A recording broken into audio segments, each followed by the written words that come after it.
Baiklah, materi yang akan kita pelajari hari ini yang pertama, pertumbuhan dan perkembangan tumbuhan biji. Yang kedua, menceritakan pengalaman kerjasama dalam permainan tradisional. Oke, sekarang kita akan membahas tentang pertumbuhan dan perkembangan tumbuhan biji. Apakah kalian suka makan buah? Nah, kalau kalian suka makan buah, biasanya di dalam buah itu terdapat biji. Biji itu jika ditanam akan tumbuh menjadi tanaman baru. Tanaman akan tumbuh sehingga menjadi tanaman dewasa. Dan tanaman dewasa akan berbunga dan menghasilkan buah. Buah inilah yang akan menghasilkan biji. Nah, coba Miss Gia mau tanya, pernah tidak kalian makan mangga dan rambutan? Pasti pernah ya. Coba kalian perhatikan, buah mangga dan buah rambutan itu memiliki biji di dalamnya. Berapa ya jumlah biji mangga dan rambutan? Jumlah biji mangga dan rambutan itu berjumlah 1. Nah, bagaimana dengan biji buah pepaya?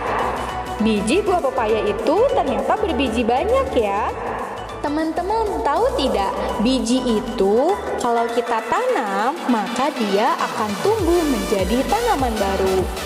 Perputaran pertumbuhan dan perkembangan biji hingga menjadi tanaman dewasa dan menghasilkan biji baru disebut dengan siklus atau daur hidup.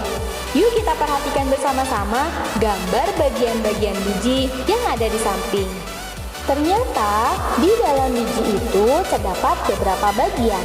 Kita lihat di sini, yang paling luar itu ada selimut biji. Selimut biji ini fungsinya untuk melindungi biji. Kemudian ada kotiledon. Fungsi dari kotiledon ini yaitu sumber makanan untuk calon tumbuhan baru. Kemudian di sini ada embrio. Embrio itu adalah calon tumbuhan baru. Apakah kalian pernah melihat tanaman semangka? Nah, bagaimana ya cara menanam tanaman semangka itu? Yuk kita perhatikan daur hidup semangka. Nah, kita perhatikan gambar. Di sini ada gambar daur hidup semangka. Daur hidup itu diawali dari biji. Jika diletakkan di tempat yang sesuai, maka biji tersebut akan berkecambah.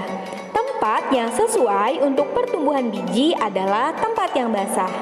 Selanjutnya, kecambah akan tumbuh menjadi bibit semangka. Nah, bibit semangka akan tumbuh menjadi tanaman semangka. Setelah mencapai usia tertentu, tanaman semangka akan berbunga. Nah, setelah mengalami penyerbukan, bunga semangka akan berubah menjadi buah. Di dalam buah semangka inilah terdapat biji semangka. Setelah buahnya masak atau matang, biji yang ada di dalamnya dapat ditanam sehingga dapat menjadi bibit semangka. Oke, kali ini kita akan membahas tentang menceritakan pengalaman kerjasama dalam permainan tradisional. Apakah kalian pernah bermain lompat katak bersama teman-teman kalian? Nah, kalau kalian sudah pernah bermain lompat katak bersama teman-teman, kira-kira kalian tahu tidak apa ya manfaat yang kalian peroleh setelah bermain bersama dengan teman?